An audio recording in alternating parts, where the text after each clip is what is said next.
We tend to think of our brain as, well, just this static gray blob, right? But what if I told you it's actually a supercomputer and that right now it could be running a secret hardware update you don't even know about? And that's really the core idea here. Your brain isn't this fixed thing. Nope. It's a super dynamic system that's constantly getting new features, new programming, and yeah, sometimes a few strange glitches. It's basically installing biological DLC, downloadable content, but you don't even get a pop-up notification. So that's the big question, isn't it? How would you even know if your brain's getting an upgrade? Well, we're going to dive into some of the most fascinating signs that your neural hardware might be just a little bit different from everyone else's. And we're starting with the really rare stuff, the most powerful features you can possibly have. All right, first up, what I like to call the neural God mode glitches. I'm talking about biological superpowers that are so rare, they honestly feel like they're straight out of a comic book. These aren't just little tweaks to your perception. Oh no, they completely rewrite the rules of how you experience reality itself. Okay, so probably the most famous of these God mode glitches is something called synesthesia, and this is just wild.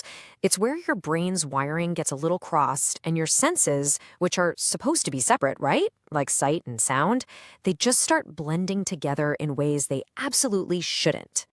So for someone with synesthesia, hearing the word table might literally give them a taste in their mouth. I'm not kidding. Certain words can trigger really distinct flavors, like strawberries or mint. Just try to imagine that for a second, tasting the sound of someone's name. And it goes even deeper than that. For the tiny 1% of people who have this, music isn't just something you hear, it's something you watch. A piano note might trigger a flash of blue light. It basically turns the entire world into this permanent multi-sensory light show. How cool is that? Okay, next up is a superpower that feels like it was made for the modern age, the short sleep mutation. You know that one friend who seems to thrive on almost zero sleep? Well, they might actually have this genetic feature. It's a mutation in a gene called DEC2, and it basically fine-tunes their internal body clock. It allows them to have a much shorter, super efficient sleep cycle.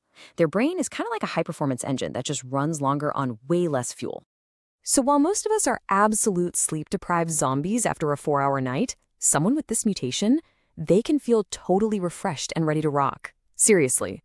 They're the ones who are wide awake at 2 a.m. organizing their closet for fun, and then they're still fresh as a daisy at 6 a.m. It's just not fair.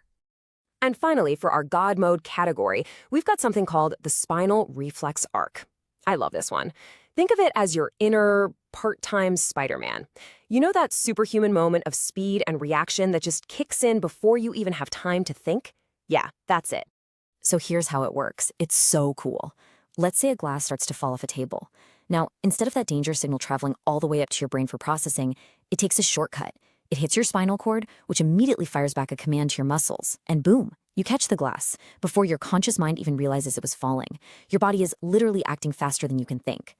Okay, so those were the super rare, almost comic book level superpowers, but now let's get into the more common glitches in our perception.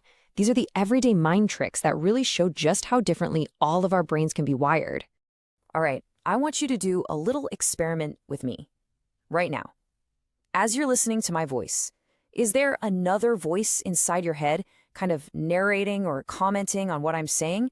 Or is it just totally silent in there? This, my friends, is the great internal monologue divide, and it is a massive biological split. Some of us have a 24/7 narrator, a constant stream of words chattering away. And for others, it's pure concepts, images, or feelings, no words needed. And you know what? Whichever side you're on, the other one probably sounds completely alien. Okay, here's one I bet almost everyone has experienced. You feel that buzz, that distinct vibration in your pocket. You pull out your phone and nothing. Not a single notification. No text, no call. So what on earth is going on? Don't worry, it's not paranoia. It's actually your brain's predictive software in action.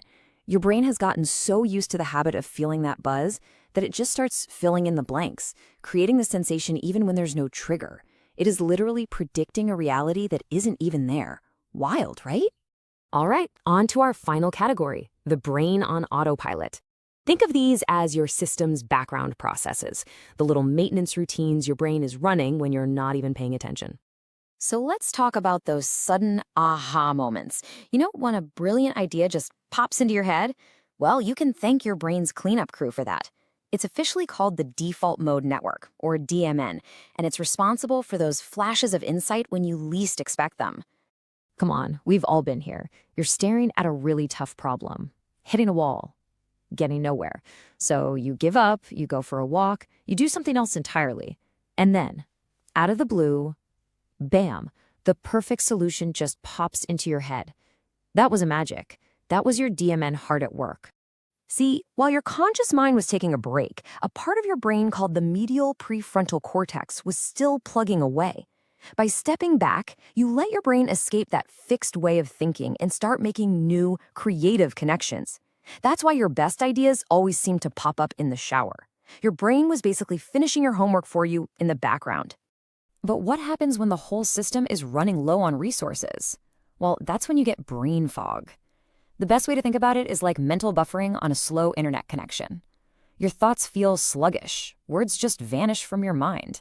And that's because your hardware is literally struggling, running low on essential fuel like oxygen or glucose. And here's the important thing to remember. During brain fog, your brain isn't failing you. It's actually protecting you. It's experiencing a system overload, and it's smartly shifting its resources to prioritize just basic survival functions over high-level clear thinking. So remember that. It's a hardware problem, not a personal failing.